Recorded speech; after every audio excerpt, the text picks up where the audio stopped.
I'm Mark Gagan, and you're listening to the Voice of Insurance podcast, produced in association with Advantage Go. Pick and choose your own best-of-breed insurtech and data providers with Advantage Go's ecosystem. Listening back, this is an almost breathless podcast. But what's remarkable is that it should be breathless for just under an hour. Markel Insurance has been through enormous strategic changes in 2025, and its CEO, Simon Wilson, has been at the heart of them. The reinsurance business has been exited and management structure streamlined. Now that the heavy lifting has been done, this podcast outlines the type of company Simon wants the new revamped Markel to become. The episode is a great advert for the podcasting medium because no amount of words or investor presentations can be anywhere near as expressive and vivid as an executive with a clear vision and the passion and drive to get on and execute. You can hear it in every sentence. Simon also attacks all our conversation topics with equal vigour and gusto. So, digitisation and facilitisation and the rise of portfolio underwriting, the fast growth of MGAs and fronting carriers, as well as the prospects for the US casualty market, are all analysed with great rigour in the coming hour. It's all candid and transparent, everything's out in the open, and nothing is off limits. It's genuinely refreshing to hear the CEO of a multi-billion-dollar premium unit of a public company talk in no-nonsense terms about their business and the market it operates in. I really enjoyed this one, and I think you will too. Enjoy the podcast. Simon, welcome back to the Voice of Insurance. Mark, great to be back here with you. And we're in London. I know you're not based in London anymore, you're based over in Richmond. The other Richmond. Yeah, Richmond, Virginia. Yeah, so I spent a lot of time on the ground in the US, often in Richmond. Less and less time here in London, unfortunately, but great to be here this morning. Congratulations on that role that has obviously taken you to HQ of the whole group. There's been a lot going on, a lot of restructuring, re-underwriting, re-strategizing. We've been sitting for watching this over the last few quarters. Would it be right to say now that all that heavy lifting is done, or do you think there's still more to go? We have made a massive amount of change in a relatively short period of time, probably the first 3 or 4 months of my tenure here. And I think the vast majority of transforming the business from what was a matrix structure in the main, certainly over in the US, into distinct P&Ls where we've got leaders sitting on top of every single business unit across Markel Insurance. We've got clarity in terms of who is responsible for what. That change, in addition to focusing on becoming the preeminent specialty insurer on the planet, those things are done. We had to make the difficult decision to sell the renewal rights of Global Re, very much in line with that strategy to become the specialty insurance practice that we're known for now. So that heavy lifting, which was the majority of it, has been done. Now we're going to take people from roles in claims and technology and other parts of our operations and align them with those business units. So there is a job of work to get those people aligned to the businesses which they support very much directly. Those people that used to work at the centre and now they're going to work in those business units. So there's a little bit of work just to ensure that those people go into the right businesses that we've created.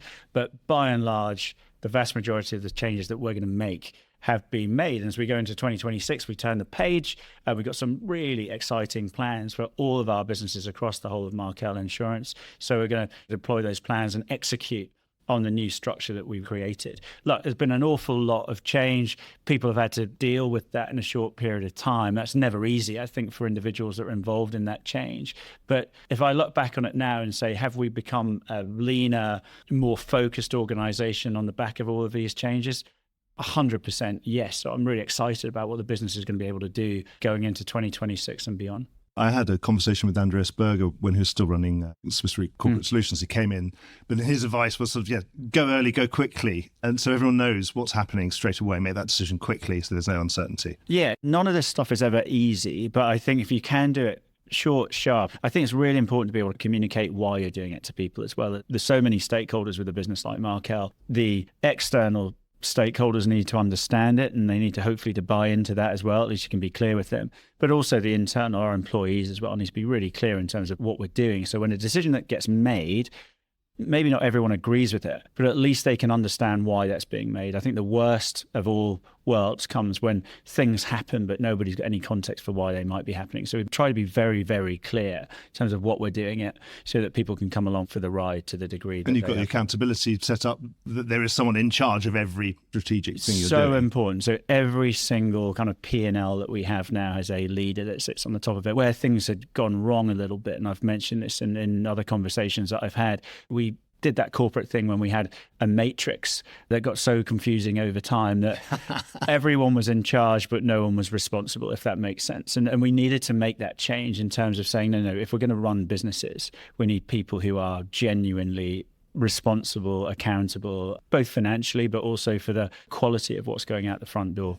I've always found it difficult to get my head around matrices because it always looks like it's just what you've really done is you've created a kind of committee. Yeah, it's sort of like designed by committee and then everything. Yeah, and you imagine, so not only have you created something where it's done by committee, but in order for the committees to work, you need more committees, and then it almost becomes like a vicious circle in some respects of decisions not being made where they should be made. I'm very passionate, really passionate about decisions being made as close to the customer as they possibly can be. So everything about the structure is really, if you really boil it down, is how do we get the frontline underwriter or claims professional to be able to make the decision without having to refer it up to the next level, to the next level, to the next level. This is all about, actually, we hired you because we think you know how to underwrite or you know how to negotiate a claim.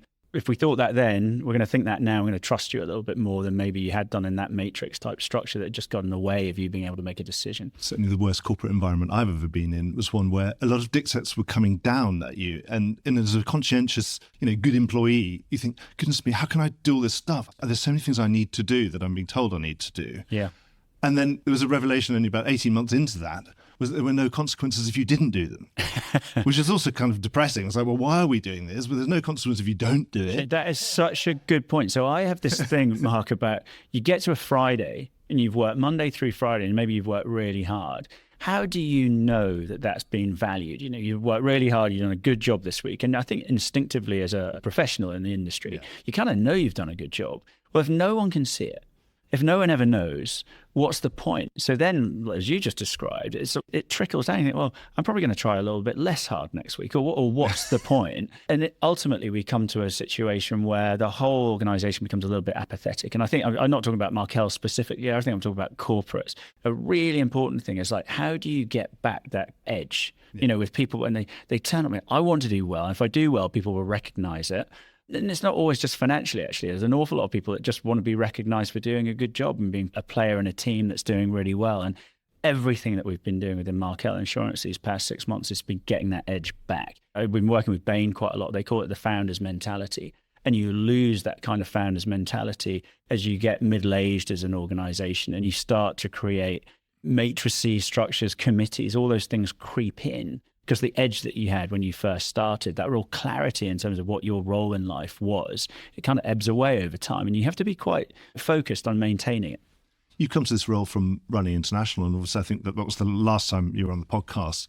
And you've been mentioned in dispatches and, saying international's done really, really well. And since I've gone more into detail we've done other podcasts with other executives in international, there is a particular flavour about the way that unit was run. Obviously, it's still performing extremely well and outperforming the rest of the group. Is there anything you're going to bring from that anyone in another part of Markel say, well, I kind of know what's going to come because we can see what they're doing international. Then are you going to sort of export some of that over to the rest of the group? Certainly, right? Well, you want the numbers to be exported, certainly. Well, indeed, that would be great. One of the things about international, and I look back on it and think, actually, that was quite an easy job in some respects to create this type of structure. And I don't mean that in a pejorative sense. I mean that genuinely, you're forced in a way to have to trust people to run locations across the world, not least because I don't speak German and we've got a big business in Germany. So I don't understand the culture of Germany. I can't speak the language. I don't know the nuances really in detail of that particular marketplace. So for me to go to Germany and tell the German team what to do is frankly ridiculous. So I was able to say, look, the job that I have is to pick the right leader and make sure we've got the right team in place and understand what the business plan is there from that team. But the execution of that has to be done locally and on the ground. Same too for Spain. And I know that you speak Spanish well, but so in the majority of cases, Singapore's a long way away. China's a completely different market. Australia, the other side of the planet, the Middle East, again, a very long way away, a completely different marketplace. So in international, I think the reason we were successful is because we almost had to empower the local offices and the local businesses to actually build their own organization over a period of time. So I focused on strategy, leadership, and the quality of business plans that were coming through the front door, and then made sure that in that job, those things were being done. I don't speak New York, and I don't speak Chicago, and I don't speak California either. And I don't understand all of those local marketplaces to the degree necessary to be super successful in a specialty insurance marketplace. So the mentality, whether it's Germany, Madrid, if it's Singapore, I think you can deploy that across the United States of America as well. And that's exactly what we're trying to do with these very specific P&Ls we set up. But it's definitely not laissez-faire. It's picking the right people and then you're holding their feet to the fire and saying, well, you said you're going to do this. Like, why has this not turned out the way? Two sides of the coin, empowerment and accountability. And what you lose in that matrix structure that we were talking about earlier is who's really accountable for the performance of that business unit, because everyone's got a reason why it didn't happen, and it tends to be somebody else that didn't perform in that particular circumstance. Well, if you're the sole leader and you've got the empowerment to go and pick your team, to take your products to market and to get the job done, if that job isn't being done, and that comes through both in the numbers, but also we do some NPS scores with the customer, so employee surveys. So if all of these things aren't going particularly well, we know who it is that we need to go and talk to about and try and help that individual. So, well, why is this not working quite so well? So we've got clarity in terms of where things are not performing like they might do. But we also, in the positive sense, if something's flying, we can take a look at that and say, number one, how do we invest in you to make it go faster? And two, how do we take the ideas that are working in that particular part of the business and maybe try and export them somewhere else in a way that makes sense for the local marketplace they're operating in? Certainly one of the things I was impressed with in the last couple of podcasts I've done with Markel's staff on the international side was that sort of empowerment of the underwriter, making sure the underwriter's got all the tools available, they're all really talking to each other, the actuarial function, the pricing actuaries, they're all on the same computer systems, they can really see, they can be feeding into each other, the actuary's talking to the underwriter's talking to the actuary, and the person who's got the technology, and that they're all sitting around the table trying to make things better. Yeah. And that was very refreshing, actually. And it was something I hadn't necessarily seen at scale or talked of at scale with an organisation. Obviously, we know that those numbers, the results are pretty good. They are. And that feedback loop, if you will. So underwriter makes a decision, claims happen, the claims feed into the actuarial area, and the actuarial and the claims people will all sit down with the underwriters to say, this is where we're actually sitting, and this is where the result is going well, and this is where we're seeing some kind of hot areas in terms of claims. All of that being done in an ecosystem, and it almost just happens naturally now, I think, within those areas. I do think when I've looked at the US business, we did become disjointed between underwriting, claims, actuarial, technology, this sort of siloed functions, if you will, around the insurance organization. We did get a bit siloed in some respects because of geography. So people were just sat literally in different places from one another. And even in the same location, they might be on different floors. And it's amazing. I find it's like, if you're not sat on the same floor, you just don't find the opportunity to go talk to one another. You don't literally bump into each other at the coffee machine and all that kind of stuff. Exactly. And here in the London office where we're sat now, we made a very big decision. We've got 3 floors of the walkie-talkie. We punched holes. So we've got staircases, and we put a cafe area on the lowest floor, the 25th floor here, and people will walk down the stairs, walk to the cafe. We give people free coffee, and so that gets them to go there, and they bump into people. And they speak to people they wouldn't necessarily need. And that actually, the nature of the way that you run your offices, I think, leads a lot to culture within a business. And I suppose it probably illustrates the way that you could get an underwriter to really think about the whole portfolio of what they're underwriting. You know, they're not just necessarily underwriting a single risk. Correct. Of course, but you are underwriting a single risk day to day, minute to minute. Yeah. But I suppose ultimately you as their boss, you want them to be thinking about what is that doing to their portfolio. And of course, if they don't talk to the claims and the actuarial and the tech and everybody, and they don't have an ability to see what that's doing to their portfolio sort of in real time, then you're not giving them the tools for the job. But it sort of seems like what you've been able to fill in the blanks. Yeah, and right now in this marketplace, that is so much more important than in a rock hard market. It's so funny. I was talking to someone the other day. It's like we're having to teach underwriters and broking colleagues, having to teach brokers about how to deal with a soft market. I look back 10 years ago and no one had ever seen a hard market before, in that sort of younger generation. So we had to teach them about the hard market, and now the softening market or that type of situation is new to a number of people. Critical in your portfolio, rate adequacy is really important, but also risk selection. Just because rates might be going up in a particular area, it doesn't make it a good risk or a good right. So that whole price adequacy and the precision around that becomes much more important in these market conditions than in one where it's been rock hard. Underwriting, there's always the sort of 80% of your portfolio that's the good stuff, and there's 20 that's sort of ephemeral, that's at the margins. Yeah.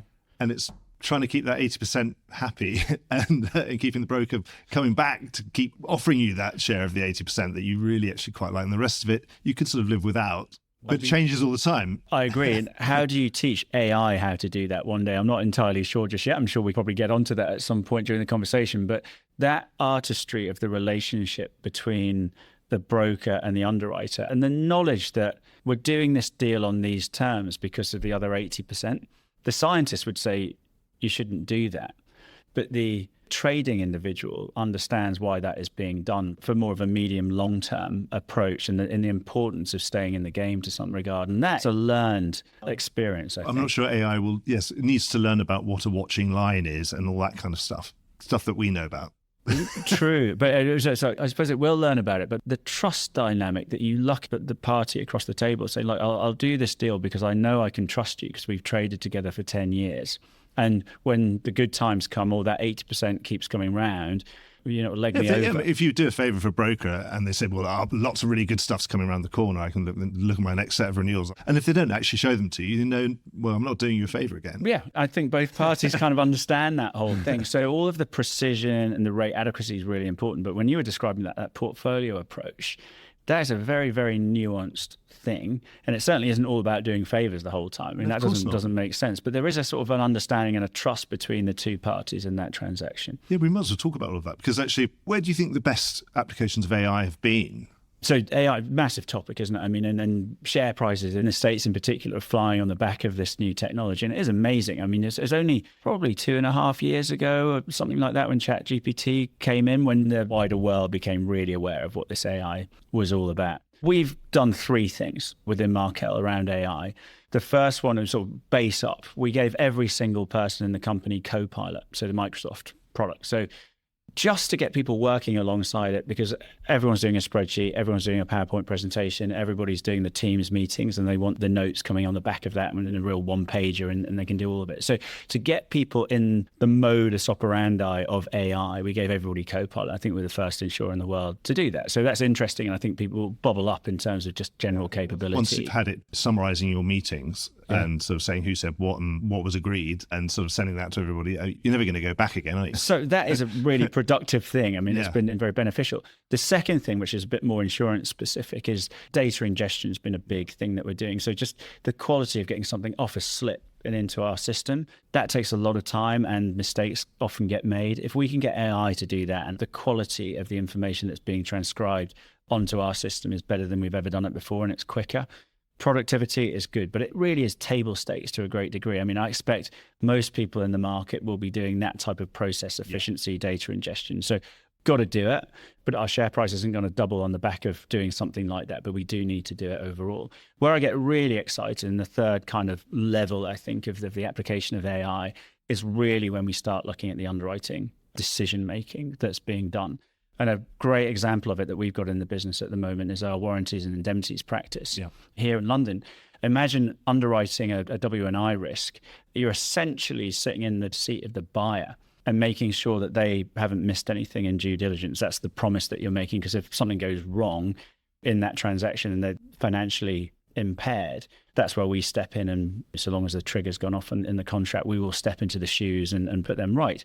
Now, in order to do that, you have to read a massive data room. So that's essentially what you're doing. You're being a lawyer on the buy side of a transaction, and you're looking through all the different financials and all the different legal documents and all that type of stuff in this huge data room and saying, yep, we're happy that all the warranties that are being made are fair and fit for purpose and all the rest of it, and this is the price. Well, to do that, you have to have a pretty expensive underwriter that's doing the work, somewhat legally qualified in that Absolutely, area. yeah. It's not for everyone, is it? Takes time to go through all of that documentation, and then ultimately we issue a quote, and we may win 1 in 4. Now, it might take you a week to go through a data room. If you win 1 in 4 that you quote, that means you've done a month's work to tie up one W&I contract from a premium perspective. So what happens typically is that you go for the larger deals, because that's the economics mean that you're spending that much money and getting the deal over the line, so you're going to go for those larger deals.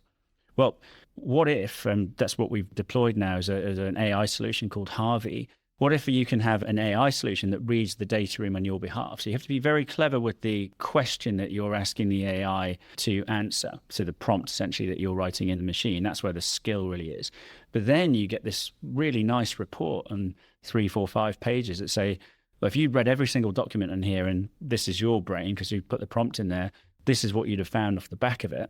Well, the Harvey can read that in less than 10 minutes. So rather than a week, that it to take you as an underwriter, and you probably haven't read every document, and you probably haven't noticed that file number 500 of the financials don't quite equal file number 250. Well, the AI does that, and it does that really well. So then our people can then sit there and say, we can make a better decision now because we've got what we need from the AI device, so we can make a better decision, and we can clearly do it a lot quicker because we haven't done that week's worth of work on the way through. So that to me is really interesting. So number one, we can be more productive.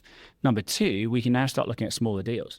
And we think the smaller deals in that particular market are probably more profitable than the larger ones. There's less competition, and there's, sort of the volatility that goes alongside it, and the triggers that tend to come through slightly less. So really exciting deployment of AI in our industry in an area which is pretty high growth. So more and more companies, when they do a trade, are looking for W&I coverage if they can get it. It's such an interesting class, isn't it? Because it's one of these ones where everyone's kind of winning. The buyer's happy, the buyer of the product's happy, that the buyer and seller of this company are happy, then you should be happy. Obviously, you should be ultimately making a decent underwriting return. When you say buyer, that's really important, buyer and seller. If you're sitting on the board of a buyer and you make a mistake, then that could be a D&O. Yeah. So you always want to buy this kind of coverage because it's protecting you from your own insurance perspective on that D&O side. So yeah, I think it's just something that's going to grow in time, but we need to be able to do that way more efficiently than you do. When you buy a house, you never get there with a lawyer that says everything's going to be fine now. There's always that little rump of stuff where you go like, look, I can't make a decision one way or the other. It's on you, the buyer, to take this risk. And of course, then you have title insurance that comes with it and all the rest of it. So we've seen it happen in the personal lines market. Yep. And I think there's only going to grow in that commercial space in W&I. Actually, we also talk about, while we're here sort of on this technology, something that technology has enabled in the London market to start with has been this portfolio underwriting, smart follow, what do you want to call it, physicalization, a lot of the broker flow, for example. You've started looking at that. You've been involved in that. Yeah. Are you happy with it? Anything that starts in London can end up being exported around the world. And so I've seen some of the facilities, some of the very big global brokers starting to become not just London. Yeah. Anyway, what's your assessment so far of what's this done for you? So I think you've got to be realistic about how the market's gone. I think with the size of the market, and I think some of the technology that's been able to be deployed, and the economics of the market as well, those three things almost naturally lead to facilitization. I mean, you see it in most other industries, and why would insurance be different? Now, often you would say, well, it's a soft market thing, isn't it? Where you just lump all of this stuff in. Certainly used to be. And there will be an element of facilitization where risks are able to go into a facility because it's a softer market than if it was a rock hard market. So I think there's a slight ebb and flow in that. But I do think with people like Key coming into the market, which has been a really interesting new way of thinking, I think, within the marketplace, or deployment of that type of thinking at least, I think that's been a really interesting change in what's being done. And I think that brokers absolutely are committed to having these facilities that are being created in London in particular. Two types of facilities that I see here.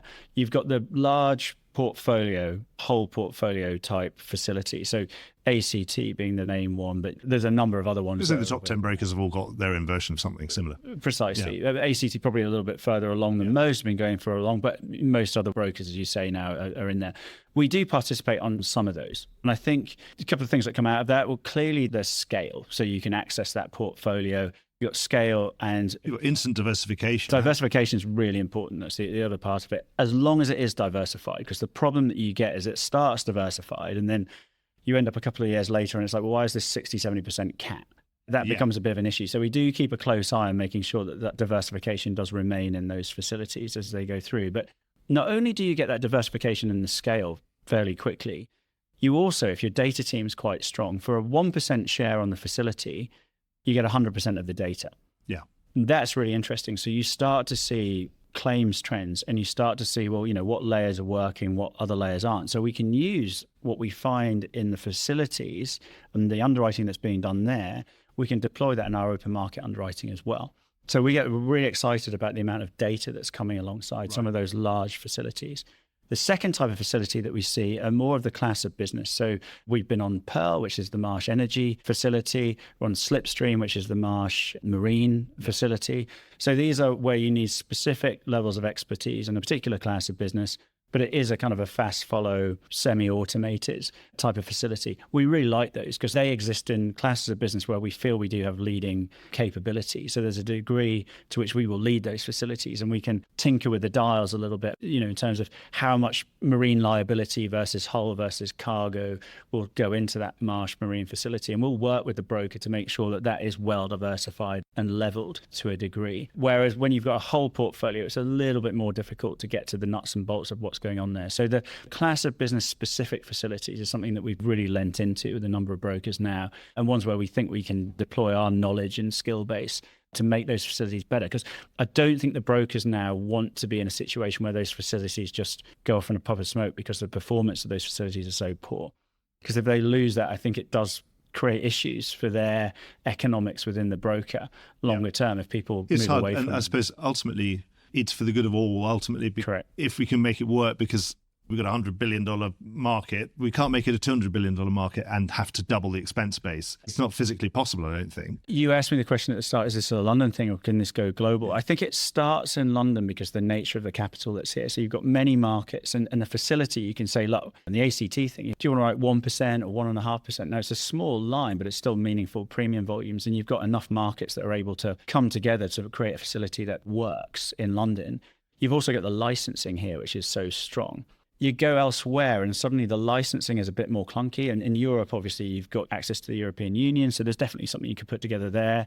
US, 50 states, 50 regulators, is admitted businesses and not admitted business. So there's quite a lot more administration required in other parts of the world than there is naturally in London. That said, with fronting now beginning to take hold in the US, for example, you can use a front and then an offshore reinsurance capacity. We've seen that in a number of areas, certainly in the last 2 years, where that's become a bit more of a trend. It's a bit more difficult to do, but by no means impossible. Ultimately, that gross number has got to be under 100. Otherwise, if you're sitting holding the baby at the end as well, it's all very much fun, but I'm going to turn the taps off. Yeah, and in fact, you'll tend to find that if it goes materially over 100, the taps all get turned off at once. And that then the ultimate customer is going like, well, what happened here? I've now got my price has gone up double and all the rest of it. So it creates inefficiencies in the market if we're not careful. There's an ultimate alignment of interest for everyone needs to make these things work, because otherwise they just won't be there anymore, and then we'll miss them when they're gone. And I do think now with the technology and with the data analytics, and I think the brokers have invested in that, and I know that Markel has for sure, we're in a much better place than we were 10 years ago to make sure that those wild variations don't tend to happen. We can stay ahead of it a little bit more. It's certainly back in the old days, every time you had another link in the chain, you had 10 points and you had at least 3 or 4 months before you found out what the hell's going on. Correct. And also, cash flows, we didn't even get the money either. Yeah. Back that was 20, 30 years ago. You're adding treacle to something, and now it's more like you're adding oil. Yeah, I know, but it's more modern. It doesn't mean that it's perfect. It doesn't mean that you're not going to get a bad year. But I feel as though this is a structure which is very important to the ongoing success of London. And I think the more that we can invest to understand how to do this well, I think that's going to pay back. Yeah, because ultimately it's going to make us more relevant, more competitive. Right. It's going to make us more efficient, and it's going to improve returns on capital ultimately, which is another good thing. So we can get more capital when we need it. Yeah, exactly. I better bring it all back to Markel. So now, going forward, you want to be thought of a specialty insurance company. And when I think of specialty insurance, I always think of wholesale channels, but not necessarily. Is that right to say that it'll be retail channels when it's appropriate? Yeah, so what do we want to be known as? So I mentioned before, we want to be known as the preeminent specialty insurance company on the planet. So when people think, I want to go and access knowledge, people that know what they're doing from a claims perspective, people that can add a little bit from a data front, they just know more because they've invested in that. If Markel is top of mind when they're thinking about who do I want to go and speak to, the broker says, I'm going to have a really good conversation with the person sitting across the desk. When my customer has a claim, these people know what it is to write equine insurance or really difficult casualty insurance or a peculiar profession that happens to be going somewhere in the middle of America. The conversation I want to be having is with someone from Markel. Then we've done our job. So it's more about being that top of mind, being very relevant. It's not just difficult to place risks. It's areas where we've invested in having expertise that other people who are playing a big scale game and just doing everything, that's not the way that they go to market. So we will differentiate ourselves in that regard. Where do we go to on the back of that mentality? Well, I look across the world, and in the States, we've got a reasonably large market share, or a decent market share in the US E&S segment, which is good, but it could be better. It's probably gone down in the last couple of years. I want to sort of rectify that and take us back to the preeminent player in that area as well. But pretty much everywhere else in the world, our market share is something like 1%, or not even, or even less than 1% of the commercial insurance segment in a particular territory in which we trade. Well, imagine, you just went from 0.5% to 1%. We can double our premium income, and we're still a relatively small player within that marketplace. So I think the runway for growth within specialty insurance in terms of market share is there. And by the way, the world isn't becoming less complex today than it was previously. The number of specialty risks that are coming across the desk is getting bigger and bigger and bigger, every market in which we trade. And so I just think the opportunity is very significant. And to your point about wholesale or not wholesale, we don't want to back ourselves into a corner and just say, we can only trade through these particular brokers. What we won't do, and I think what we've pulled back from, is selling genuine wholesale products into retail channels. I think the moment you start doing that, the wholesaler gets annoyed by it. I can understand why. I'm not sure how much value we're actually adding to that retail channel now. It's because the wholesale channel is so sophisticated in the United States. I think whereas a wholesale monoline product over there, we're best served by offering that in the wholesale channels. But we're very aware that other products that we sell are well placed to be sold through retail channels as well. So we'll sell through both, but we'll be hopefully quite intelligent about where we deploy. Yeah, and some of the wholesale products, they just don't fit really into a retail model because it's just probably not efficient. And you look at the wholesale brokers now, particularly in the United States. So I think about Amwins, Ryan Specialty, CRC. They've invested so much to get all of these people that. So if you've got a specific type of property risk in Florida, the person you need to speak to in order to get that placed is John Smith, and he happens to work for, Amwins or something like that. It's like that's who people go to because they've got so much knowledge, deep knowledge about that particular risk in that particular county in Florida. You're probably not going to have done that in the retail market because it's just so specific that there's only 1, 2, or 3 of those people that are actually available and they're working somewhere else. So it's probably more efficient as a retail broker to put that into the wholesale market, which is why the wholesalers have been successful the last few years. What's the demand situation? You get a good view. You've got a very good view of that. Obviously, we've got the change in the market. Are the business flows still holding up? I suppose the big difference for me between a softening market and a really soft market is in a really soft market, actually, the demand falls off a cliff and suddenly you don't see any brokers queuing up to see you anymore. Yeah, that's an interesting dynamic this year on submission flow. And it is different depending on what class of business. So property is the one that a lot of people are talking about at the moment. Yeah. The submission flow into the E&S market is still really strong. Yeah. But the level of competition within that marketplace is also high. So it's like there's plenty of opportunity. It's just that, the pricing competition, I think, is pretty significant. Certainly in brokerage property, that's where we're seeing that. I think in the smaller binding type property, it's not so pronounced. There's not that type of thing going on. Casualty is different. Casualty is a really, really difficult market. It's a very nuanced market, lots of different types of casualty that's going on. But in general, the casualty market rightly remains hard. So certainly double-digit rate increases that we're seeing through this year on the back of double-digit rate increases last year as well. The question is that keeping up with trend? I mean, that's the question. And in different parts of that casualty market, we're seeing different rate increases and different levels of demand. I'm not seeing in the wholesale market it drop off a cliff. And I think the reason for that is structural, and that a lot of the customers that have moved into that wholesale market are saying, well, actually, the rate does go up and down depending on the risk that's being shown, and the forms that I can get are actually more in line with a customer's need than the ones that we're getting in the admitted marketplace. So I think the customer is actually driving some of this as well, to saying, like, I quite like that policy over there because it fits the purpose that I need it to fit. Yes. And so there's demand for that, I think. It's a better product, and so people will still come and get. And the main thing is that an underwriter can't underwrite what they're not being shown. Yep. So as long as you are being shown, and our wholesale space is getting that showing that it was having before, okay, it's more competitive, but it's not the same as not being shown. Correct. And I think as long as you're being shown it, at least we can make a decision on that basis. You're in the game. Point, yes. Talking about casualty, I suppose any time in the last 10 to 15 years, if you'd asked me, well, what's Markel what would I know them for? I'd say they're a really strong casualty. They're probably more casualty than a property player. I'd have said, as a broker, that's what you're known for. Would you want to still present that as sort of one of your credentials? Any casualty class, you've been writing it for years and you have that expertise, let's say.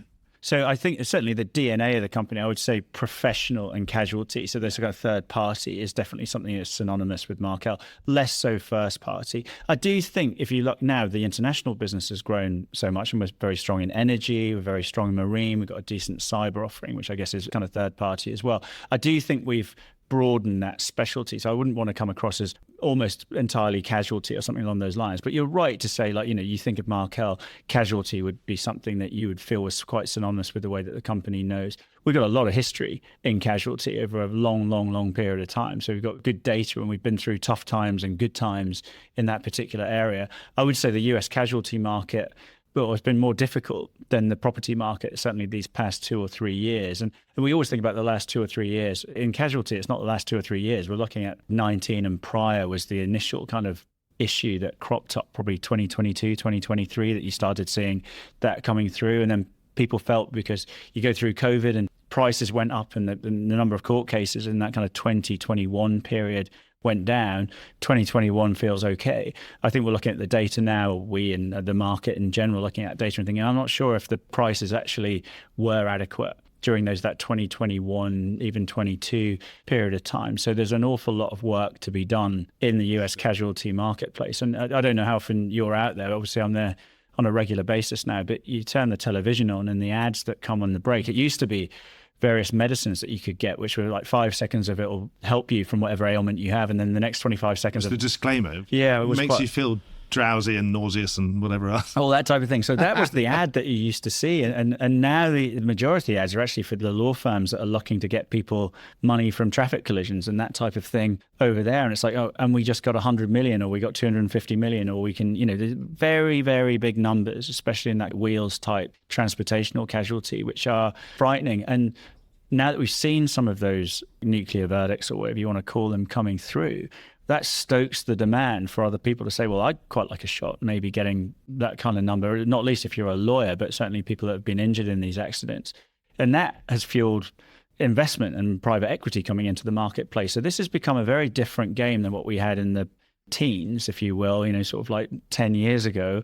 We're now in a marketplace where people are coming with significantly larger sums of money to go head to head and take things to court if they possibly can get them there. So I think casualty is a different game now than it has been previously. Have we got it right?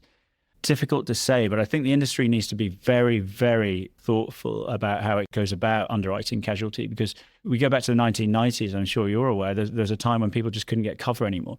Yes. And we don't want to end up in that type of situation. So we have to be thoughtful now about how we underwrite, but also how we handle claims. If people just give up because they're on the primary layer, and they're saying, well, it's going to go through my layer, therefore I'll put my hands up, you end up with some excess player being the person that's having to effectively litigate on the claim. And they might not be best placed to do that. So I think everybody's figuring out where it is that the claim's going to come and how we are going to deal with that claims environment in the US. This is a political process, ultimately.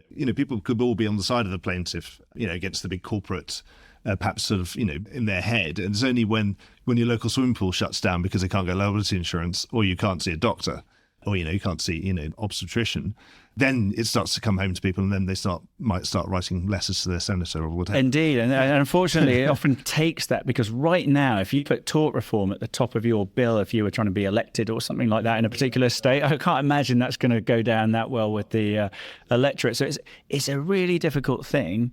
But we have to be better. I think the ability for us to talk to Washington and the politicians there and sort of like really get them to understand that, all of these things getting closed down eventually is not good for society. I think they do understand that.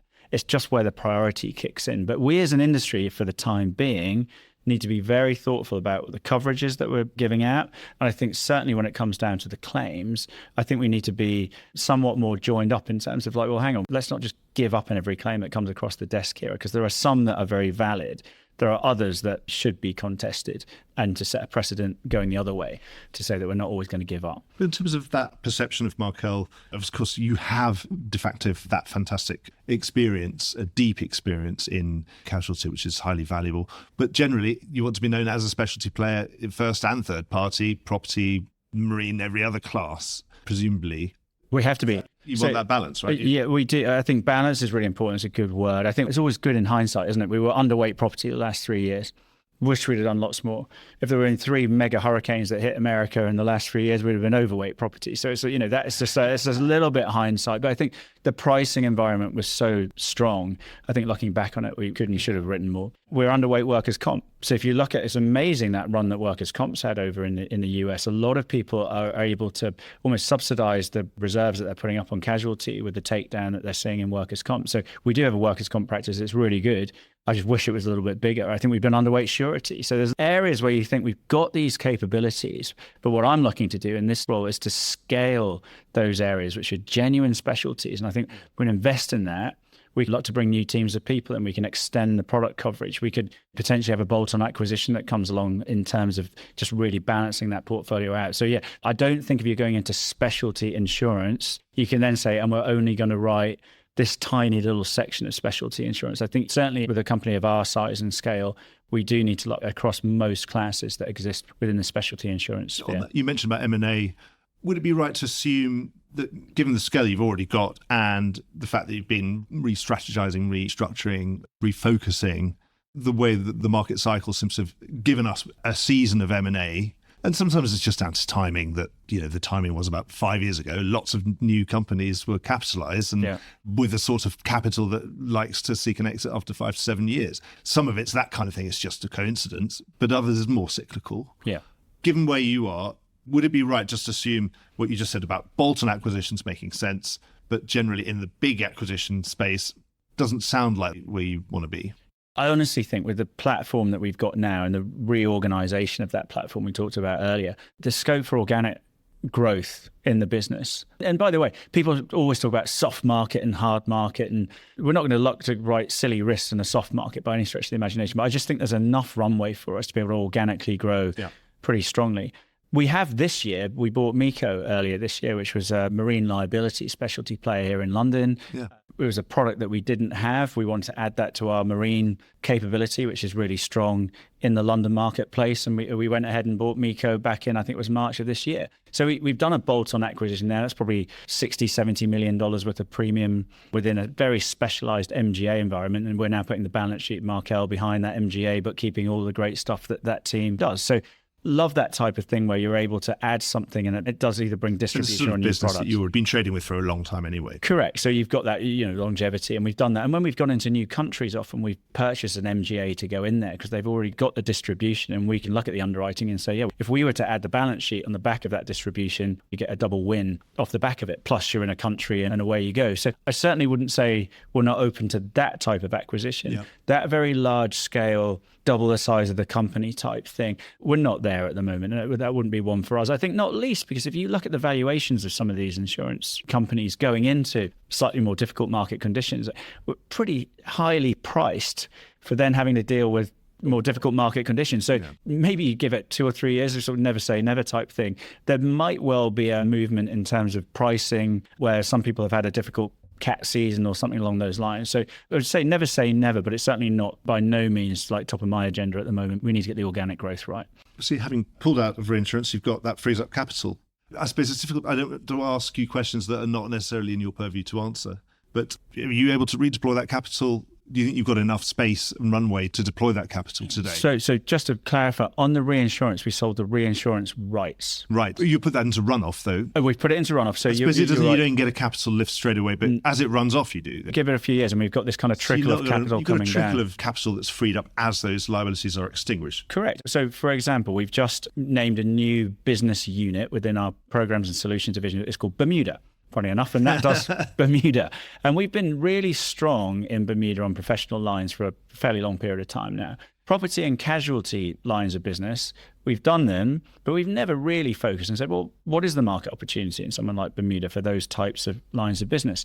Well, now we've called it Bermuda, we've put a leader on top of Bermuda and asked that strategic question, what could we do?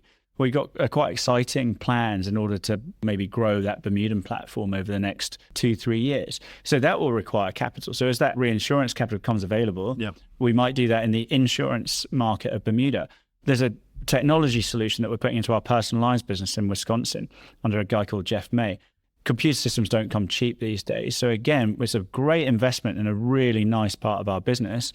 But rather than just going to the bank of Tom Gaynor, who runs Markel Group, and saying, can I have a load more capital? We can pay for that ourselves within Markel Insurance. I think it's really important. So there are plenty of places that we can go and deploy that capital. And I quite like the idea of that reinsurance capital becoming available over time, because rather than having this big glut where you think, I'm just going to spend it all at once, we'll actually be quite thoughtful about where we deploy that over a sort of a short to medium time period. No, that's really good. But obviously, on that bigger question, and forgive me if this is a group question, it's a Tom question. Obviously, Nefilla's not part of your purview. That reports into HQ, to the group.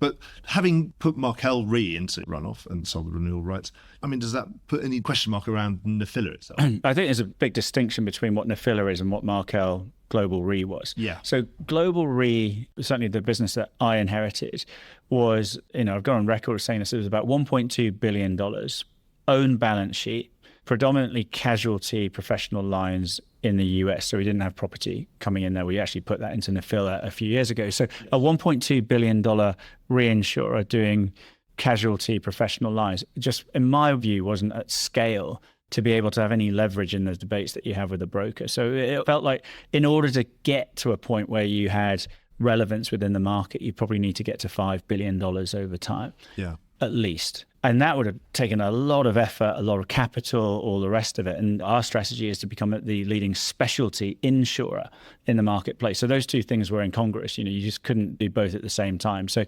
Markel Global Re gets sort of placed into runoff because strategically it wasn't part of my vision as to what we wanted to take the balance sheet organization to. Nefilla is different. Nefilla is third-party capital. That's number one. So we're adding kind of value in the underwriting process, but we're not taking that on our own balance sheet to a great degree. I think we've got a small investment in the underwriting of Nefilla, but the majority is going to third-party capital. So that's number one. Secondly, Nefilla is very much a relevant player within the ILS marketplace. Everyone quotes Nefilla as being, sort of like Frank Majors and Greg Hager. They started it. Like so many things, it was VJ Dowling. There was a cartoon, one of the VJ Dowling IBNRs it was the Nefilla Gorilla. Yeah. We used to have it on the wall of the Insurance Insider office when I was still working there. It's at least twice as big now, so yes. Yeah, and so I give all that background because I think Nefilla is a different proposition than Markel Global Re. So given all of that, I think we look at Nefilla very, very differently. Be a gorilla, don't be a little chimp. I certainly wouldn't want to disparage what Global Re were doing. And I think the tie-up that we had with Ryan Specialty, isn't it? So Ryan Re and the nationwide balance sheet that sits behind it was great for Ryan Re. I can see strategically why they want to get into it, and nationwide as well. And for our people, the majority of whom went along with the transaction, I think it gives them an opportunity to go and grow their own books of business over a period of time. So it's one of those nice nationwide stories. It's got an enormous balance sheet. Nationwide, huge balance sheet. They got access to the international markets. We've got a team over here in London and additional scale within that US marketplace too. So I think that was a win-win transaction overall, but I think that was peculiar to the balance sheet that we were writing on and the Markel decision, Nefilla being different. And of course, as Markel, you can get as much casualty as you want on the insurance side too. Yeah, that was the other part of it, because it's not an easy market. We talked about that a little bit earlier. So if you're not in an easy market on the primary side of things, on the insurance side of things, you're then relying and you're backing people that are underwriting it elsewhere and probably paying a little bit more to access that business on the way through as well. So playing one side is difficult. Playing two sides is almost impossible. One side, it's very, very clear to everybody what you're doing, and there absolutely can't be any conflicts. And come back to the very beginning of this conversation when we're trying to simplify what we do and how we do it and what we are going to market. That to me was a very, very straightforward decision in terms of that as simplification. And I think overall, financially, it will benefit us over time as well. You mentioned about that growth in the hybrid carriers, and obviously they've grown on the back of, we've had a great boom into E&S. We've also had a parallel boom of distribution via MGAs, delegated authority. What's your view on that? One, can the growth continue in that? And strategically, what's your position on it? On the MGA space in particular? On backing MGAs, on, obviously everybody backs MGAs to a greater or lesser extent, but some to quite a materially lesser extent, some materially to a greater extent. So MGAs, again, it's a big topic, and certainly the last 5 years it's become a bigger and bigger topic. Why do people go to MGAs? I think a little bit it means that they can run their own destiny to a greater degree than if they're in a big matrixed insurance environment that we talked about before. So it's kind of like you get maybe a bit fed up with just the big corporate thing that sits behind you, and you can go and do your own thing. There's a certain type of person who's entrepreneur enough to take that risk, and these days you don't need a huge amount of capital to do it, and there's a whole ecosystem of people to help you. And you say, well, if I'm a good underwriter and I can monetize my good underwriting, at that part of the value chain, why not? Why not? And what you do hear a lot of is the success stories in MGAs. I do say that to some people every now and then. But it's not for everyone. It's not for everyone. So you look at the MGA environment, some people are fit for it and they're going to do a great job in that area. Others maybe belong somewhere else. So our job as insurers is to pick the ones where you say that they are genuinely bringing something to the party. Specific distribution that you don't see because they're in a different country, they speak a different language. It might be just genuine product expertise and a vast experience of just being in that market for a long period of time. They're an excellent underwriter who people trust and the brokers want to go to. They're just going to get followed, and they'll bring a team with them as well, are really, really exceptional. So exceptional distribution, local knowledge and understanding, or just an exceptional personal team of people that have gone and they've just gone together, and you think, well, why wouldn't you back that? Because we don't have that experience in the building, so let's go and back that type of thing. So high quality, differentiated platforms for MGA, really like them.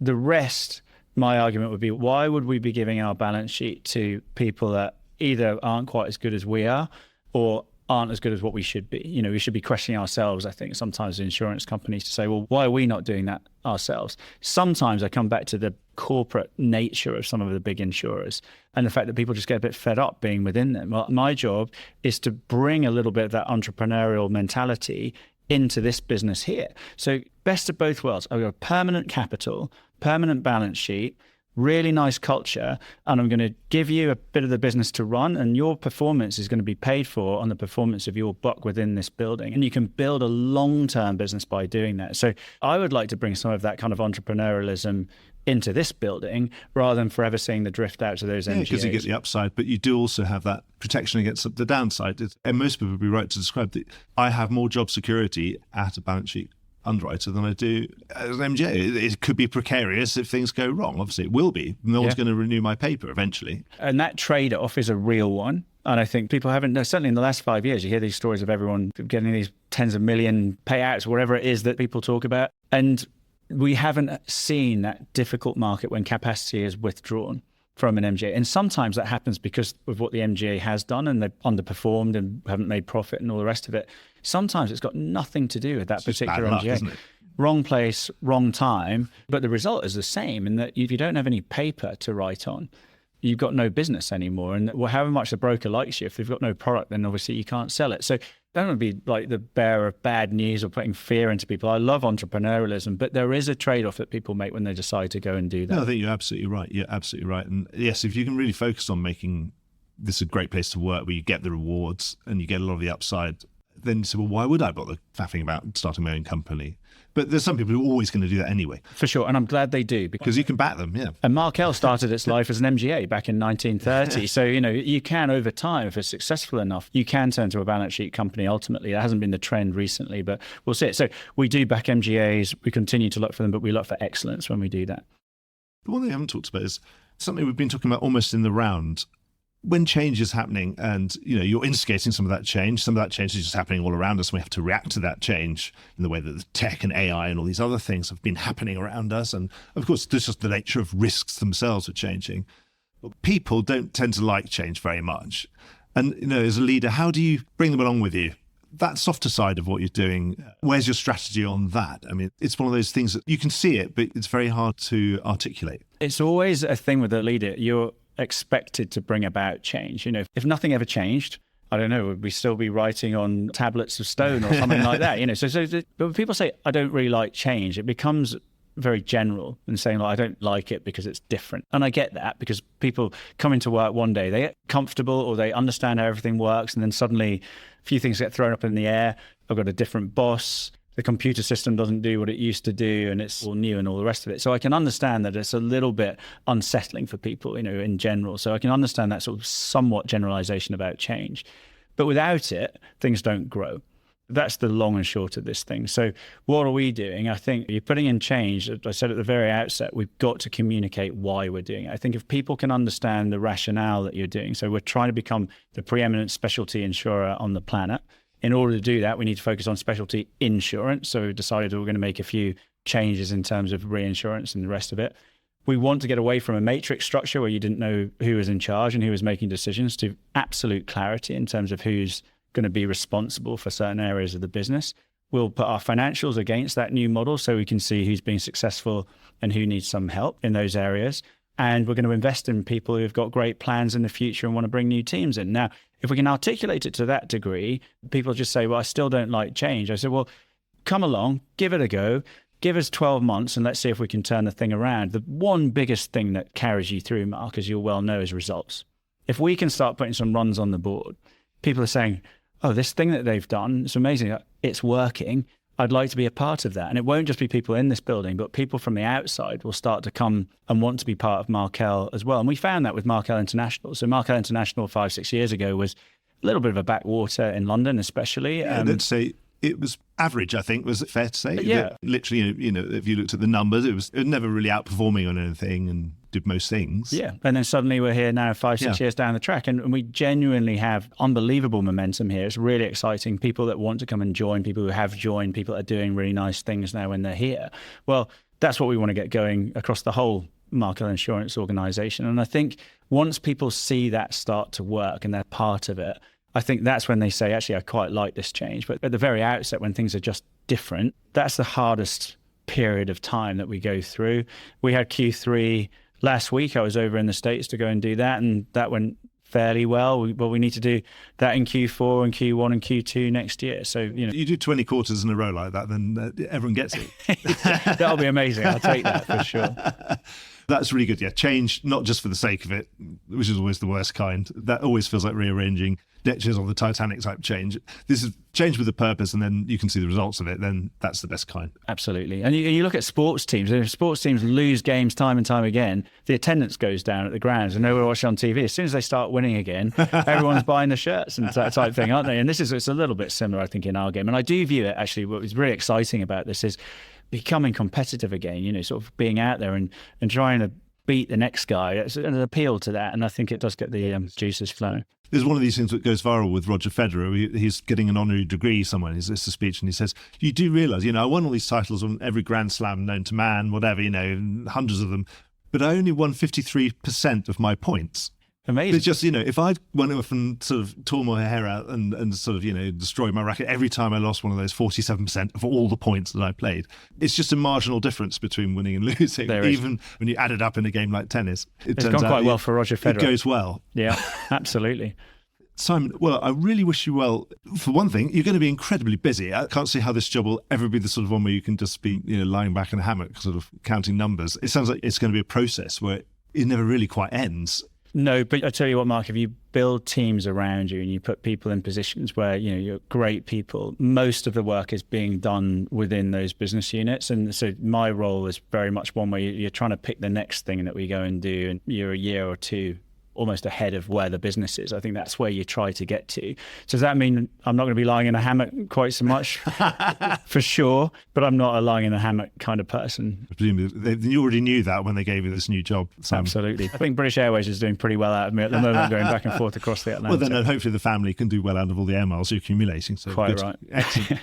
So this is going to be a process that's never going to end. So the podcast never ends, by the way. So I'm going to have to get you back on again in 18 months' time or something like that, because I think a lot will have changed. Yeah, I'm sure it will. And we can talk about how that change has been impacted across the organisation. I'll learn a lot, I think, between now and that period. But thanks so much for coming in to see me today. It's always great to chat. Enjoyed it. No, thank you so much, Simon.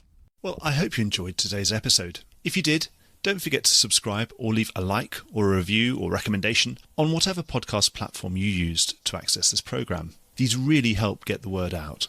Before we go, just a quick reminder that advertising slots are available here and in other places in the Voice of Insurance podcasts. Podcasting is the fastest growing medium and attracts a high quality audience of key decision makers. It's also an intimate medium where you, the listener, are right in the room with me and the interview subjects. Needless to say, that means it's a great way of getting your message out directly to an audience because you know you've got their full attention. It's also very cost effective. So get in touch with Mark at thevoiceofinsurance.com to find out how you could be speaking directly to the industry. The Voice of Insurance is produced in association with Advantage Go. Release your underwriters to underwrite with Advantage Go's underwriting platform. Voice of Insurance is produced by me, Mark Gagan. Music was written by Anna Gagan and produced by Carlos Gagan. Check out more podcasts and written comment pieces at www.thevoiceofinsurance.com.